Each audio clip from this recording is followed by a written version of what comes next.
श्रोता बंधुओं और सम्मानीय मातृशक्ति, हम सभी लोग बहुत ही अच्छी चर्चा, शास्त्रीय चर्चा श्रवण कर रहे हैं कि परमात्मा ने काम का निषेध भी किया है और काम का स्वयं ही अपने को स्वरूप भी बताया है। कामेश क्रोधेश रजोगुण समुद्भवः महाशनो महापापमा विद्धे नमिह वैरिणम एनम वैरिणम विद्धि, इसको अपना शत्रु मानो। ऐसा भी श्रीमद् भगवद गीता कहती है। वेद में छोटा सा एक मंत्र पढ़ने में आया, परमात्मा से प्रार्थना करते समय एक साधक भगवान से कहता है, भगवान हम सब लोगों को तो आप कहते हो कि काम का त्याग करो, क्रोध का त्याग करो, लेकिन ये बड़ी विचित्र बात है,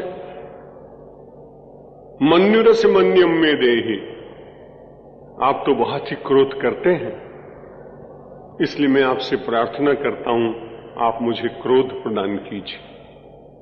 अब बड़े आश्चर्य की बात है, वेद को सत्य माने कि गीता को सत्य माने। गीता कहती है कि जो क्रोध है एनम वैरिणम विद्धि, इसको वैरी मानो। ये शत्रु है, जय शत्रु महाबाहो कामरूपम दुरासदम, ये कभी पूर्ण नहीं होते हैं, राक्षस रूप से हैं, इसलिए इनका वध करो। और वहां वेद का साधक कहता है, मन्युरस मन्युम मे देहि, हे परमात्मा आप क्रोध के स्वरूप हैं, आप मुझे क्रोध दीजिए। महापुरुषों से चर्चा की कि ऐसी बात कैसे, वेद का निषेध तो गीता नहीं कर सकती।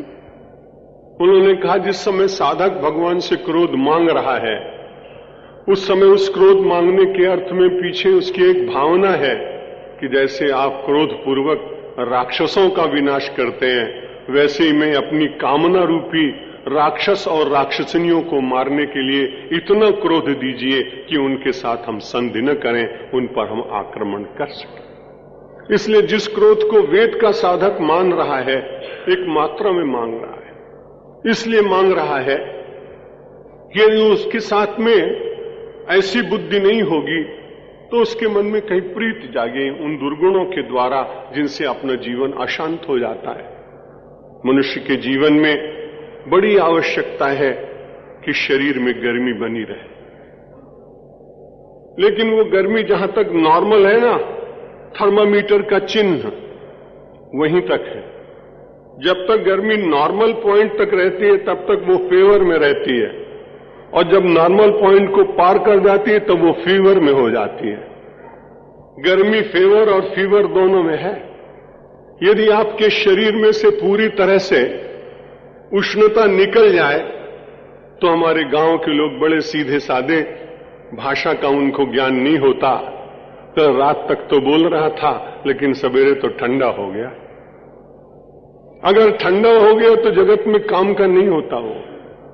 इसलिए 98 पॉइंट तक तो जरूर है कि आदमी के भीतर गर्मी रहनी चाहिए, लेकिन जब उससे आगे 99 पर हो तो लोग कहते हैं आराम करो, बुखार आ गया, फीवर हो गया। इसलिए काम और क्रोध उतनी मात्रा में आवश्यक है जितनी मात्रा में हम अपने भीतर उठने वाले उन शत्रुओं को दमन करने की शक्ति जागृत करें। शत्रु संसार में बहुत तंग करते हैं। भगवान श्री राम की याचना करने के लिए वशिष्ठ जी पहुंच गए। मैं अपनी शारीरिक थोड़ी सी अव्यवस्था के कारण भगवान को वहीं पर रखे हुए हूं अभी तक, थोड़ा उन्हें आगे चलाना चाहिए। भगवान न आगे चलते हैं न पीछे चलते हैं, न भगवान कहीं जाते हैं न आते हैं। ये तो हम सब लोगों का अपने आनंद के लिए कभी भगवान को नचा देते हैं, कभी 56 भोग खिला देते हैं, एकादशी के दिन खाली तुलसी पत्र का उपवास करा देते हैं, और जब कभी निर्जला एकादशी आ जाए तो भगवान से कहते हैं हम भी पानी नहीं पिएंगे और तुम भी पानी मत पीना। जो सारे संसार को जल देता है उसको हम क्या जल पिलाएंगे? जिसकी कृपा कटाक्ष के, जिससे चरणारविंद से निरंतर सदियों गुजर गई गंगा का पावन प्रवाह प्रवाहित है, और जिसमें अवगाहन कर एक दिव्य शांति का अनुभव हम सब लोग प्रतिदिन करते हैं, उन परमात्मा को क्या जल पिलाना, उन परमात्मा को क्या भोग रखना, उन परमात्मा का क्या श्रृंगार करना, लेकिन भक्त को आनंद होता है। और परमात्मा बड़े कृपालु हैं, आप जिसमें आनंदित होते हैं उसमें वो आनंदित हो जाते हैं, लेकिन वो शास्त्रीय और धार्मिक क्रिया होनी चाहिए। यदि उससे विरुद्ध होती है तब तो अभी आपने सुना ना कि धर्म से अविरुद्ध जो काम है वो निंदनीय, और धर्म की सीमा पर जो कामनाएं और काम है वे निंदनीय नहीं है। इसलिए परमात्मा वनवासी क्षेत्रों में विश्व हिंदू परिषद के कार्यक्रमों में कई बार जाना पड़ा तो वहां के लोगों से मैं पूछता हूं, तुम भगवान को क्या भोग लगाते हो? उन्होंने कहा, हमारे हम तो जंगल के कंदमूल ले आते हैं, बेर ले आते हैं। मैंने कहा, श्रृंगार काहे से करते हो? उन्होंने कहा, आपको मालूम नहीं, यहां घुंघची होती है जिसका आधा मुंह काला होता है और आधा लाल होता है। पहले सुनार लोग सोना चांदी तौलने में उसका काम किया करते थे, उसको हिंदी में घुंघची कहते हैं। तो हम सब लोग उसकी माला बनाकर श्रृंगार करते हैं। और हमारे यहां हमारे एक बड़े भक्त हैं अरबपति मफतलाल काका, मुंबई में डायमंड के सबसे बड़े व्यापारी। तो उनका जो अपना ड्राइंग रूम है वो इतना बड़ा है जितना बड़ा अपना हॉल है, और उसमें इतने बड़े बड़े झाड़ फानूस लगे हैं जिनकी कीमत एक एक की 50-50 लाख होगी। मैंने कहा कि आप तो जैन हैं, आप भी कभी भगवान का श्रृंगार तो करते होंगे? बोले, हाँ, हम लोग तो मूर्ति में मानते हैं, इसलिए हम श्वेतांबरी होने के कारण पूजन करते हैं, और हमारे परिवार के लोग भी श्रृंगार एक दिन वर्ष में करते हैं। मैंने कहा कि आप लोग कैसा श्रृंगार करते हैं, कैसा भोग लगाते हैं? उन्होंने कहा, हम लोग तो चांदी के वर्क वाली सारी मिठाइयां मंगवाते हैं, और श्रृंगार करने के लिए अब चूंकि मैं दुनिया का सबसे बड़ा डायमंड व्यापारी हूं, इसलिए मैं तो सुंदर से सुंदर जो हीरे के आभूषण हैं वो अपने भगवान को पहनाते हैं। मैंने स्वप्न में भगवान से पूछा कि महाराज, जब आपको मफतलाल काका के परिवार के लोग पूजा करते हैं तब आप प्रसन्न होते हो, या वनवासी लोग आपको जब बेर, कंदमूल और घुंघची पहनाते हैं तब प्रसन्न होते हो? उन्होंने कहा, अरे पागल, मुझसे पूछता है? मैं तो पहले ही कह चुका हूं, ये यथा माम प्रपद्यन्ते तांस तथैव भजाम्यहम्। जो मुझको जैसे भजता है मैं उसको वैसे ही भजता हूं। जिस भावना से जो मुझको प्रीतिपूर्वक जैसा समर्पण करता है मैं उसकी भावना को देखता हूं, वस्तुओं को देखता नहीं। इसलिए परमात्मा को वस्तुओं से न पहले कोई प्रसन्न कर सका है, न भविष्य में कोई प्रसन्न कर सकेगा। वस्तुएं मिले तो समर्पित अवश्य करिए, क्योंकि समर्पण के द्वारा वस्त्र में पावित्र्य आता है। अपने पुरुषार्थ के अहंकार का दमन होता है, इसलिए समर्पण तो अवश्य करना चाहिए, लेकिन पदार्थों के द्वारा, सत्ता के द्वारा, वस्तुओं के द्वारा, बाह्य वैभव के द्वारा परमेश्वर को कोई बांधने की चेष्टा कितना भी करे वे बंध नहीं सकते। जब भी कभी बनते हैं भावना की डोर में बनते हैं, प्रीति की डोर में बनते हैं, प्रेम की डोर में बनते हैं। और आज बहुत प्रसन्न होकर राजा दशरथ ने अपने पुत्रों को कहा, वशिष्ठेनैव मुक्तस्तु राजा दशरथ सदा कृतकृत्यामिवात्मानं मेने प्रमुदितांतरः। वशिष्ठ जी के कहने पर अत्यंत प्रमुदित हो गए।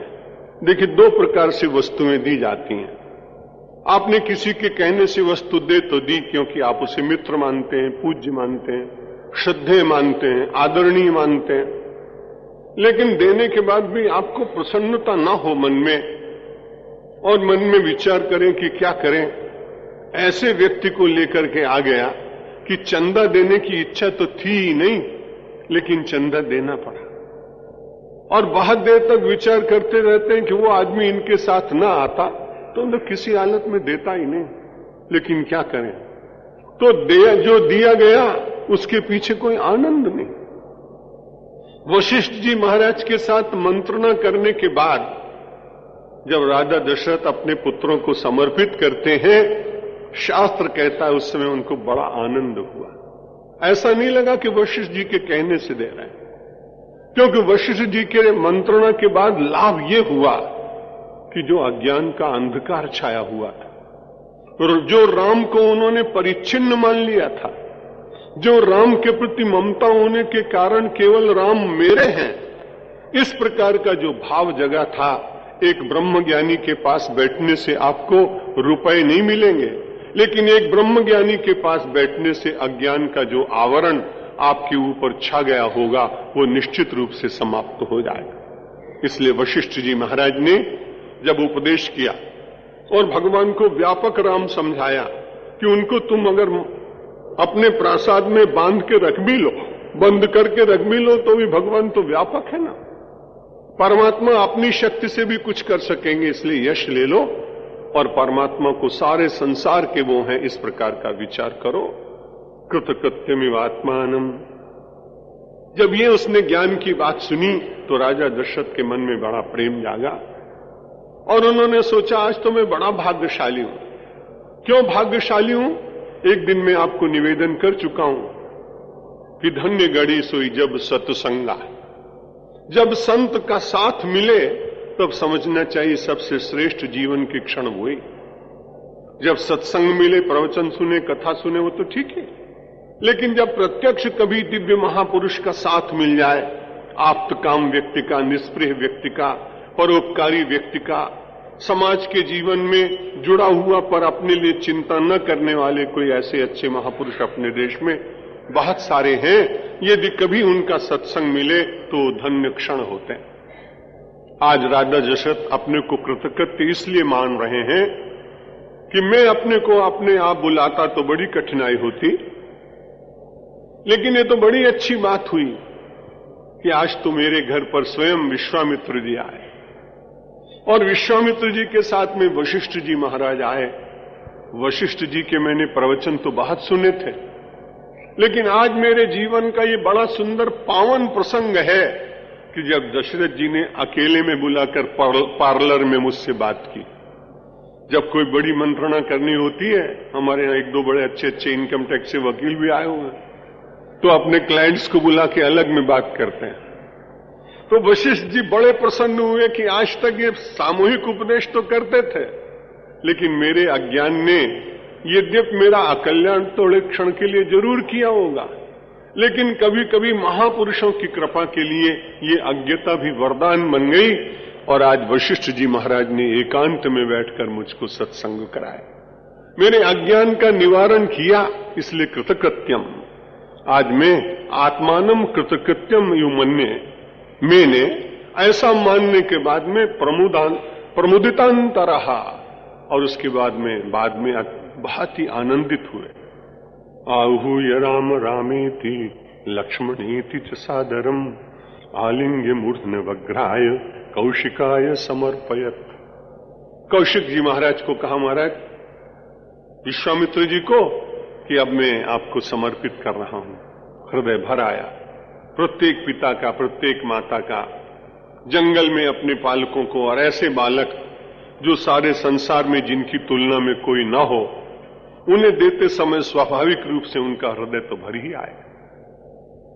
लेकिन बड़े आनंद के साथ में लक्ष्मण और राम जी के मस्तक को चुंबन किया और उसको सूंघा, और उसके बाद में राम और लक्ष्मण को बुलाकर बड़े आदर पूर्वक विश्वामित्र जी को बहुत आदर पूर्वक दिया कि महाराज आपकी जो इच्छा थी आप ले जाइए।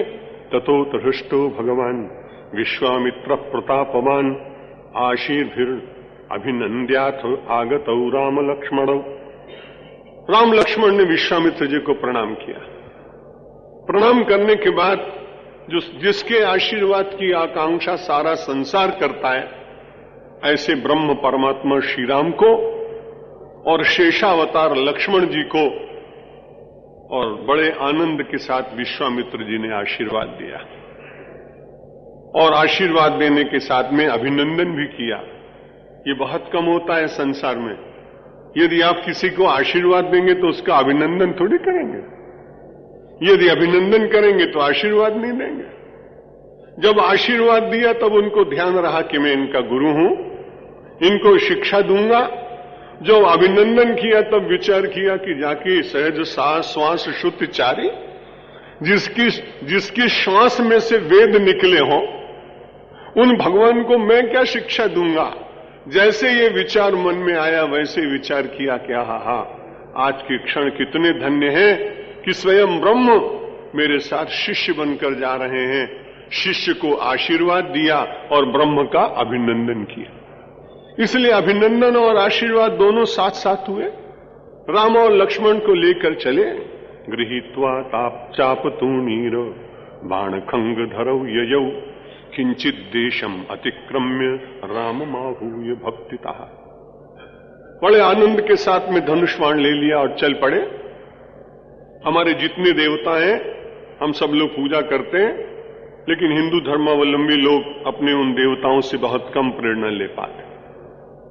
हमारे जितने भगवान उन सब के पास आप देखेंगे कोई न कोई शस्त्र होगा। शंकर जी के पास त्रिशूल, जगदम्बा के तो दशों हाथों में कुछ न कुछ, राम जी के पास धनुष, भगवान श्री कृष्ण के पास चक्र सुदर्शन, विष्णु के पास चक्र सुदर्शन।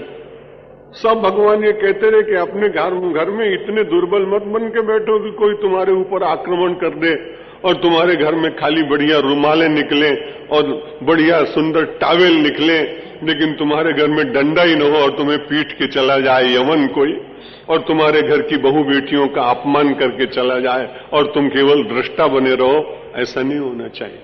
लेकिन मध्यकाल में हमारा शौर्य समाप्त हुआ, सहिष्णुता सीमा पे पहुंच गई। हम सब जितने ज्यादा सहिष्णु हुए कि देश कट गया। अपने समाज के लोग मॉब कन्वर्शन होता चला गया, समूह धर्मांतरण। सब में यही विचार करते रहे भगवान ही करेगा, भगवान ही करेगा। भगवान ने प्रत्येक व्यक्ति को बड़ी क्षमता दी, सामाजिक दायित्वों को पूर्ण करने का भी बल दिया। लेकिन कई बार हम सब लोग आस्तिक तो रहे, लेकिन आस्तिकता के साथ में जो राष्ट्रीय कर्तव्य, समाज का कर्तव्य, अपने समाज को सुरक्षित रखने का कर्तव्य, उससे पीछे हट गए। भगवान श्री राम और लक्ष्मण संदेश दे रहे हैं, जब राक्षस बढ़ जाए तो जंगलों में भी जाकर के और अपने ऋषियों का साथ देने का यत्न करना चाहिए। गृहीत्वा चापताम तूणीरो बाण खंग धरो ययौ। बाण ले लिया, तलवार ले ली, और उसके साथ में किंचित देशम अतिक्रम्य। थोड़ी दूर चलने के बाद में विश्वामित्र जी महाराज ने राम माहूय भक्तिता, भगवान श्री राम को बुलाया। शब्द बड़े ही आनंदमय है। प्रत्येक ग्रंथ के हमारे जो महर्षि वेदव्यास जी ने लिखे, ऋषियों ने लिखे, साथ ले जा रहे हैं। आदेश देने का पूरा अधिकार है। शिष्य बनकर वो जा रहे हैं, लेकिन फिर से शब्द प्रयोग किया। बार बार मन में संकोच होता है कि इनको कैसे कुछ कहूं, इसलिए रामम आहूय, राम को धीरे से बुलाया। और जब बुलाया तो उसमें शब्द कितना अच्छा प्रयुक्त किया है महर्षि वेदव्यास जी ने। आदेशात्मक नहीं, भक्तितः, बड़ी भक्ति पूर्वक उनको बुला करके, और फिर कहा वैसे तो आप बहुत बलवान हैं, अत्यंत समर्थ हैं, आपके भीतर किसी क्षमता की कमी हो ऐसा मुझे दिखाई नहीं पड़ता। लेकिन कई बार ऐसा होता है कि बहुत सामर्थ्यवान व्यक्ति को भी जब देने की इच्छा होती है किसी को, तब वो देकर बहुत संतुष्ट होता है। कई महापुरुष ऐसे हमारे यहां आते हैं कि जिनके बहुत बड़े बड़े आश्रम हैं। कई आचार्य आते हैं जिनके हजारों शिष्य हैं। तो मैं उनको यही कहता हूं कि महाराज आपके पास तो किसी वस्तु की कमी है नहीं, लेकिन मैं जो आपको शाल समर्पित कर रहा हूं, ये मैं आपके लिए नहीं दे रहा हूं। इसे समर्पित करने से मेरे चित्त को आनंद होगा, इसलिए कृपा करके मेरी प्रसन्नता के लिए आप इसे ग्रहण कर लें। और वो आचार्य निम्बारकाचार्य जी जैसे जोधपुर में आए, जब भारत माता मंदिर का उद्घाटन हुआ तो कई शंकराचार्य जी महाराज पधारे, बड़े श्रेष्ठ पुरुष आए। आज विश्वामित्र जी के मन में विचार आया कि इतने सामर्थ्यवान हैं, इनको दें क्या। लेकिन बड़ी भक्ति पूर्वक उनको बुला करके ददौ बलाम चाति बलाम विद्ये द्वे देव निर्मिते ययोर ग्रहण मात्रेण क्षुत्क्षामादि न जायते। दोनों को बुलाकर उन्होंने बला और अतिबला नाम की विद्या दी। मुझे ऐसा लगता है कि अपने मन का चिंतन है, हमारे शास्त्रों ने चिंतन की स्वतंत्रता खूब दी, इसीलिए इतने अलग अलग भाष्य बन गए।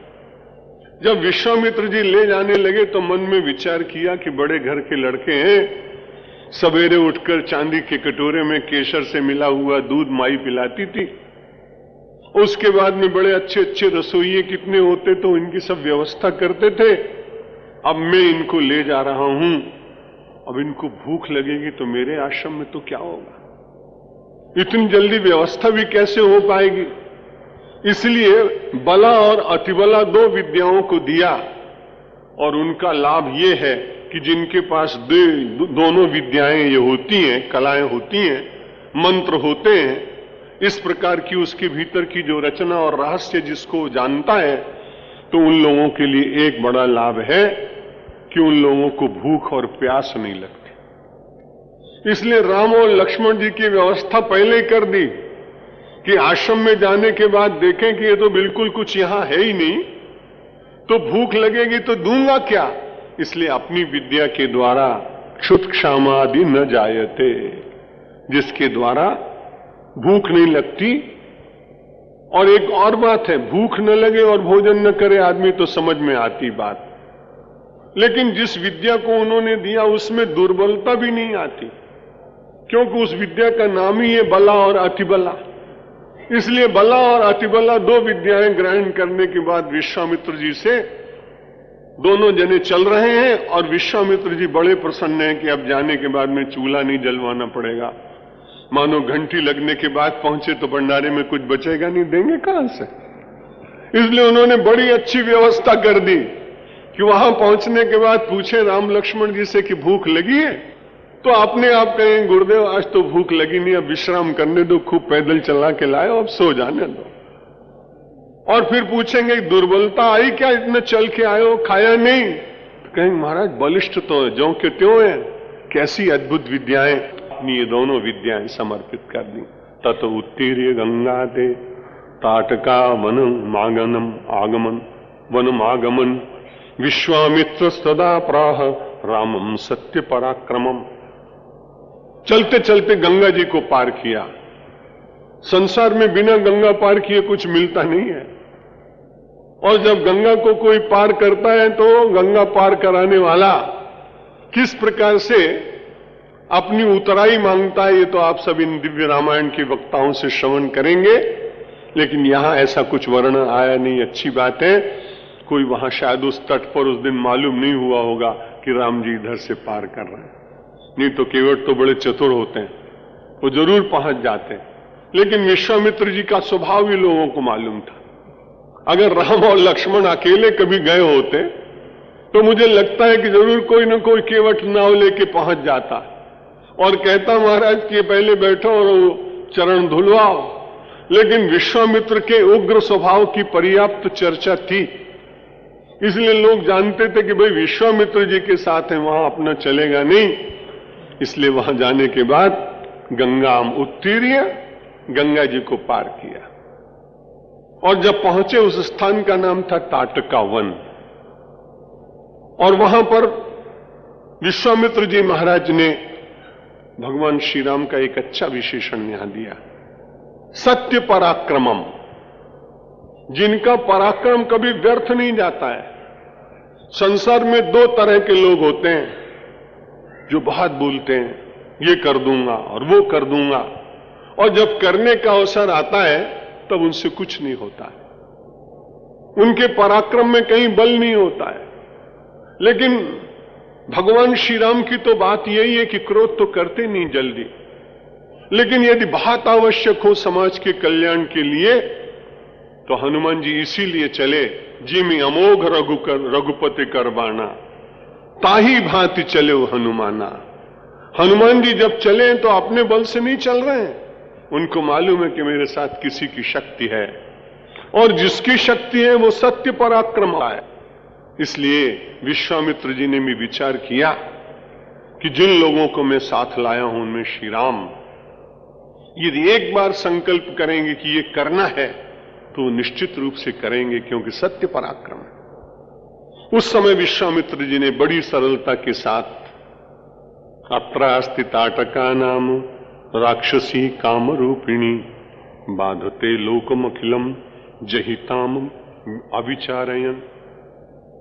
विश्वामित्र जी महाराज ने कहा, आपने कभी स्त्री का वध नहीं किया है। अपने यहां शास्त्र में स्त्री के वध का पाप भी बहुत बड़ा लिखा है, लेकिन मेरी बड़ी कठिनाई है कि मेरे यज्ञ में जितनी भी उपद्रव करने के लिए एकत्र होते हैं, ये राक्षसी काम रूपिणी तरह तरह के रूप बनाती है। अध्यात्म रामायण है ना, ताड़का चली गई, ताटका वन चला गया, लेकिन क्षमा करना कि ताड़का भी बनी है और ताटका वन भी बना है। ताटका वन है अपना मन, और ताड़का राक्षसी है तृष्णा, जिसकी कल चर्चा कर रहे थे। आशा नाम नदी मनोरथ जला, तृष्णा तरंगा कुला, रागग्राहवती वितर्क विहगा, धैर्य द्रुमध्वंसिनी, मोहावर्त सुदुस्तराति गहना, प्रोतुंग चिंता तटी, तस्या पारगता विशुद्ध मनसा, नंदंती योगीश्वरा। कल जो श्लोक कहा गया था उसमें कुछ दूसरे श्लोक के एक दो पंक्तियां आ गई। कई बार ऐसा वक्ताओं से हो जाता है। जब मैं उठकर यहां से गया तो मैंने कहा वो किसी दूसरे श्लोक के श्लोक उसमें जुड़ गए। तो वास्तव में अगर विचार करके देखें तो कामरूपिणी या जो आशा है, ये तृष्णा है, जिन आकांक्षाओं और अभिलाषाओं में हम निरंतर जी रहे हैं, वे तो बड़ी दुखदायी। और ये ताटका वन तो निरंतर अपने भीतर कितने कितने नवीन नूतन वृक्षों को उत्पादित करता रहता है। ये जंगल कभी कटता ही नहीं, बड़ी विचित्र बात। एक तो संसार में वो बड़ा पूज्य वृक्ष है जिसकी हम सब लोग प्रयागराज में पूजा करते हैं, और उसका नाम है अक्षयवट। बहुत लोगों ने उसको मिटाने का प्रयत्न किया, अंग्रेजों ने किया, मुसलमानों ने किया, लेकिन उसमें से बार बार जड़ फूट जाती।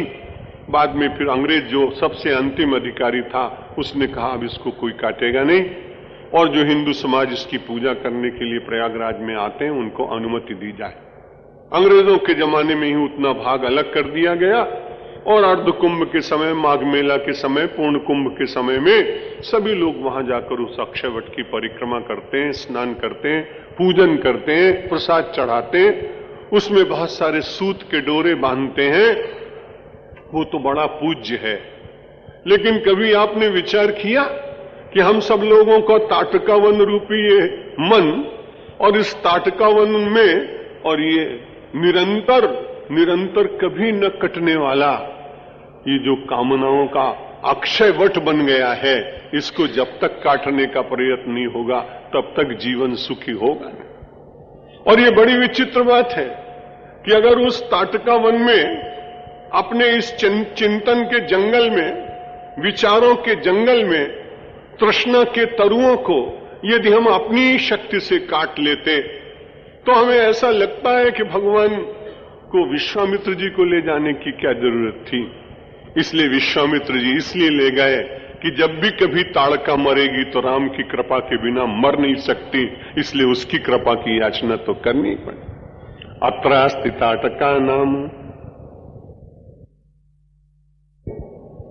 न मालूम कितने कितने प्रकार के स्वप्न देखते हैं। शेख चिल्ली की कहानी बचपन से सुन रखी, कितने प्रकार के स्वप्न देखता है, पे पूरे नहीं होते हैं, और घी का डब्बा गिर जाता है, उसका महल ध्वस्त हो जाता है।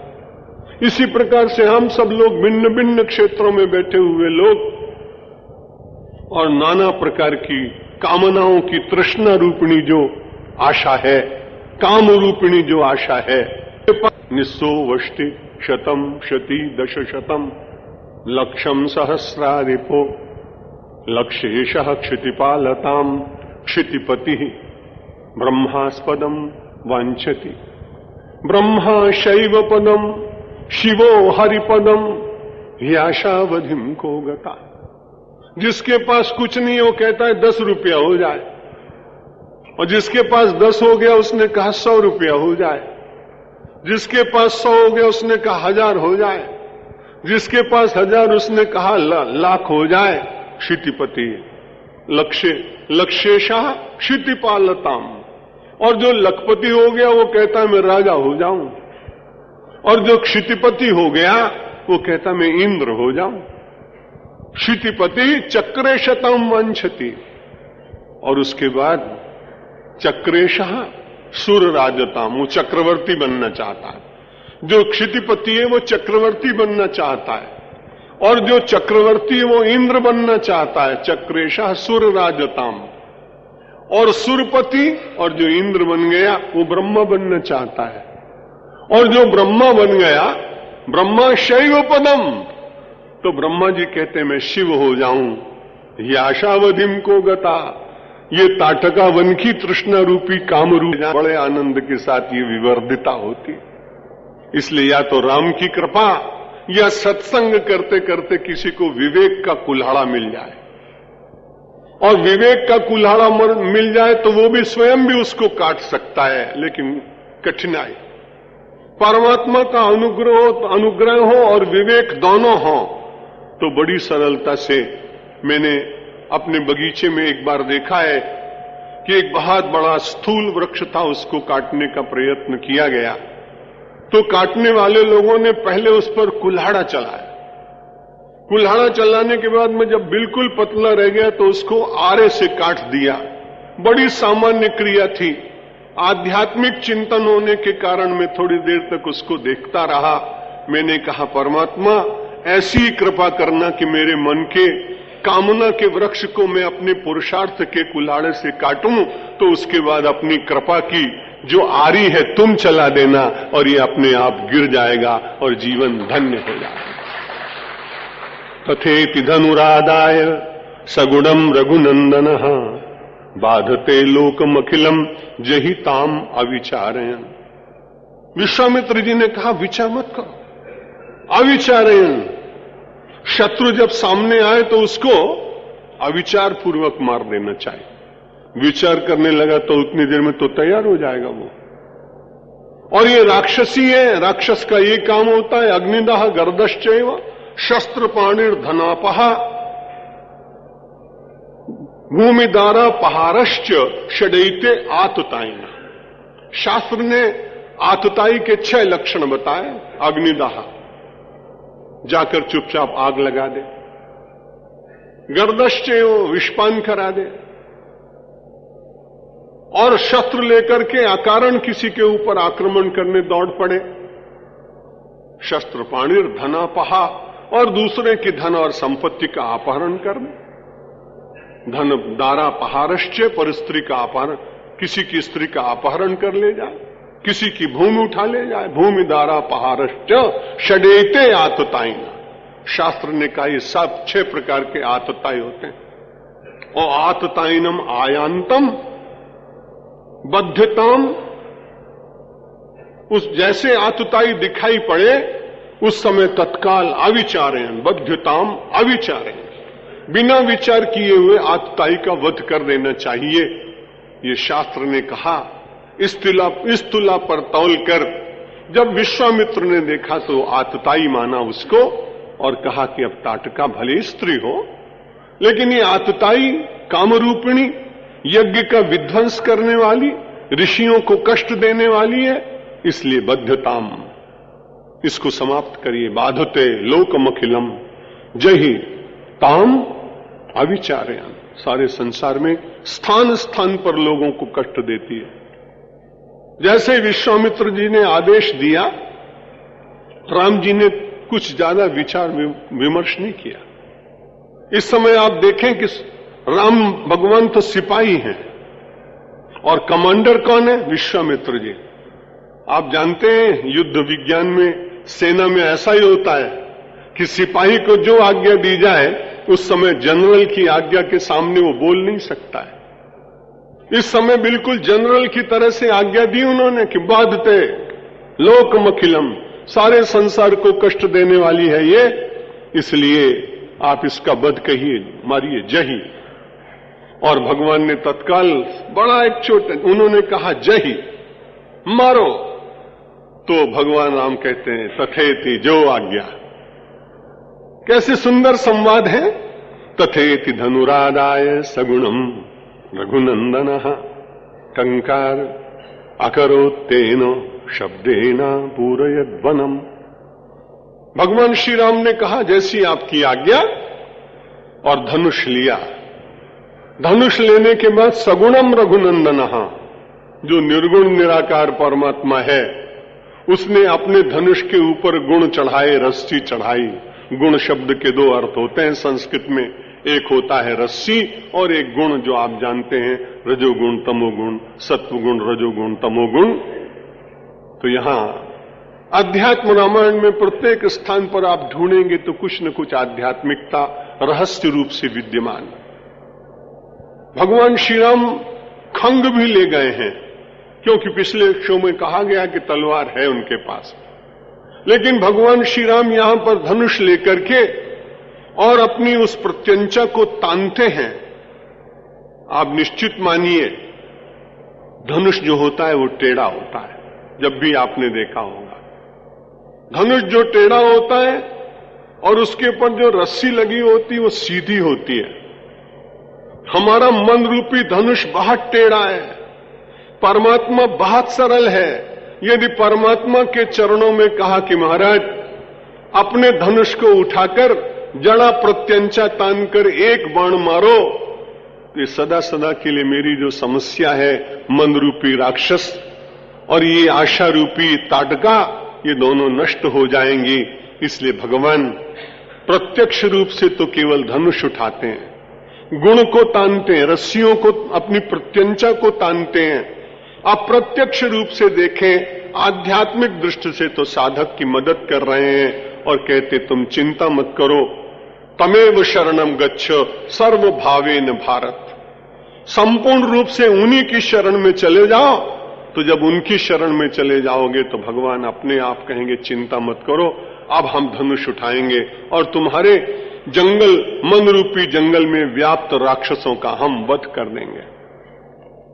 ताटका मार दी गई, सारे शब्दों के द्वारा ध्वनि हुई, वन व्याप्त हो गया। उसके बाद एक ही बाण से मार दिया है, गिर पड़ी है, रक्त गिरने लगा है। उसके बाद उसने अपना एक सुंदर रूप दिखाया, सर्वाभरण भूषिता, आभूषण उसमें है पहने हुए। प्रणाम करती हुए कहती महाराज मुझे शाप मिला था, आज उस शाप का विमोचन आपके बाण लगने से हो गया। तृष्णा रूपी टाटका मर जाती है जिस दिन राम की कृपा रूपी किसी अस्त्र के द्वारा।